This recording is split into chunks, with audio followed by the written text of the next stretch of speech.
Hi, my name is Rebecca Crosby. I chose to focus on stage 7 of Erikson's theory of psychosocial development, that of generativity versus stagnation. I'll go over a bit about this stage and then I will talk about my interviewee.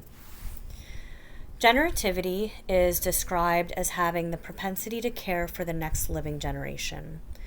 We're expected to reach this stage 7 in our later adulthood, maybe around age 40. Generativity can take form in many ways, including parenthood, philanthropy, volunteering, or participating in your local civic organization. There are two categories to consider when evaluating generativity: involvement and inclusivity. Involvement describes how you display generativity through your behavior, your willingness to share knowledge, and through your time commitments. Inclusivity has to do with whom you decide to display these acts towards. Perhaps it is only your children or those in your circle. Maybe it's extended to your community or even on a larger scale. Maybe you are financially contributing to a global organization. Generativity can develop at varying rates depending on the person's environment, gender, social class, and according to their resolution of previous crises in earlier stages. Models of measurement vary for generativity, and some limitations to this stage do exist. I'll explore those later.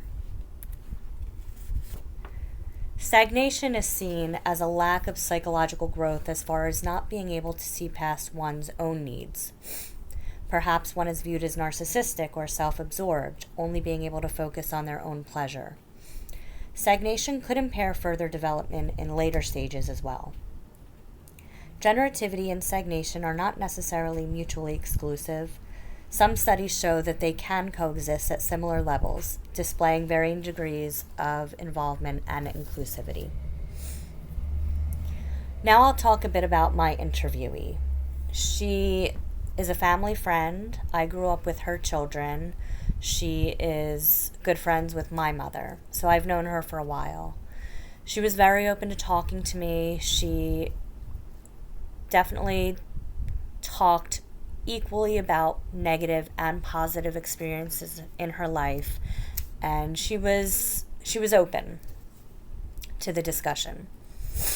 I'll begin by talking a bit about her later life and, of course, experiences earlier in her life will come up as well.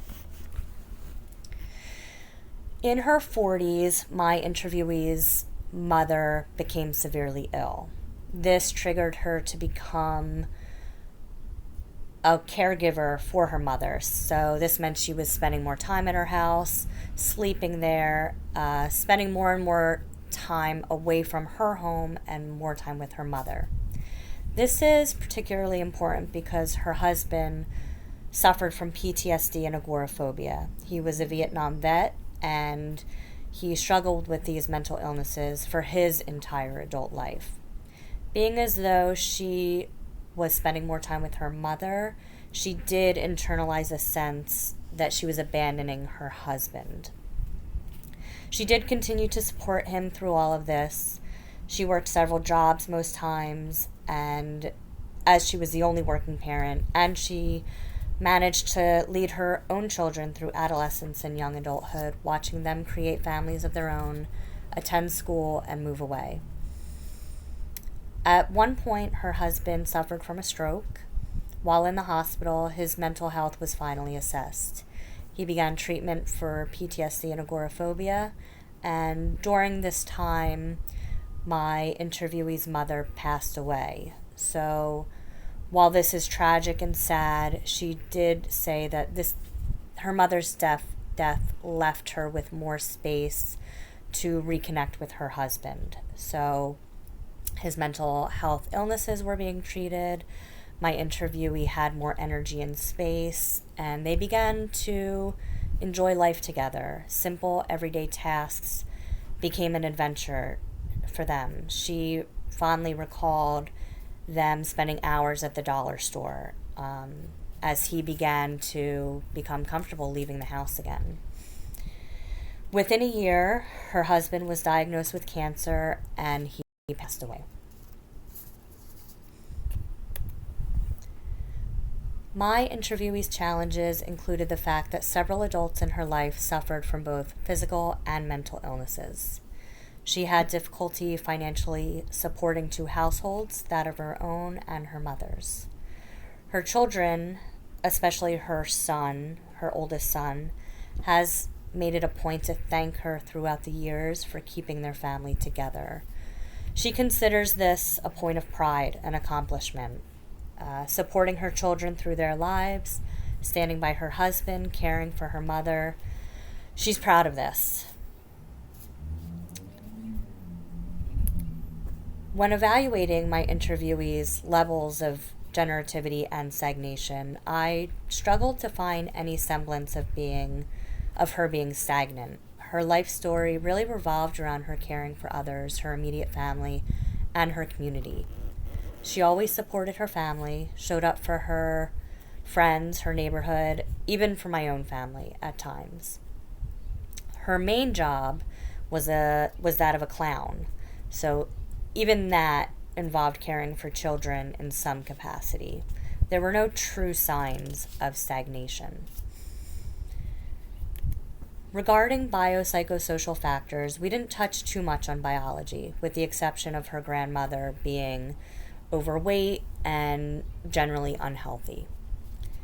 Psychologically, her supportive upbringing may have instilled a high level of self-esteem. She fondly recalled a story of when her father, an arts major, went to her second grade art teacher and defended a piece of art she drew, saying the teacher had no right to stifle a child's imagination. She recalled this story with adoration towards her father. Her family system as a child, I do believe, created a high level of family values as an adult, helping to resolve the generativity versus stagnation crisis and helping her to get through those trying times of being financially unstable and caring for the adults in her life. As a child, she remembers spending entire days reading, going to the library, picking out as many books as she could carry, and kind of escaping through reading. She carried this habit into adulthood.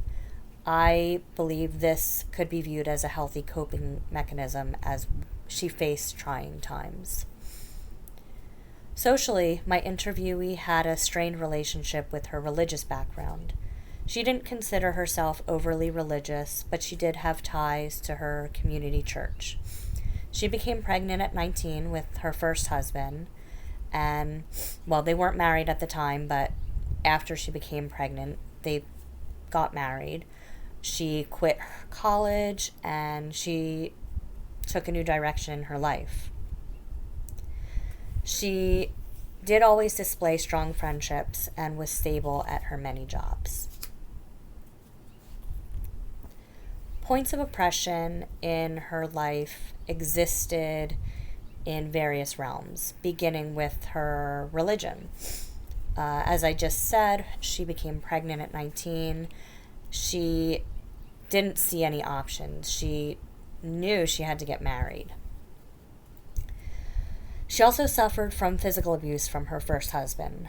This oppression extended into the social atmosphere as his father was a cop, and he extended his legal privilege to his son, leaving no room to address the physical abuse.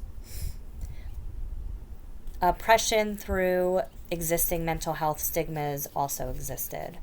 Her second husband, like I said, suffered from PTSD and agoraphobia after Vietnam, and getting assessed and treated for his mental health illnesses was never really an option. Economically, she faced oppression as she worked several jobs throughout her life, usually making minimum wage. It was tough to support her family. Career options were limited as she quit college at 19. I'm going to take a break now. When I come back, I will continue speaking about my interviewee.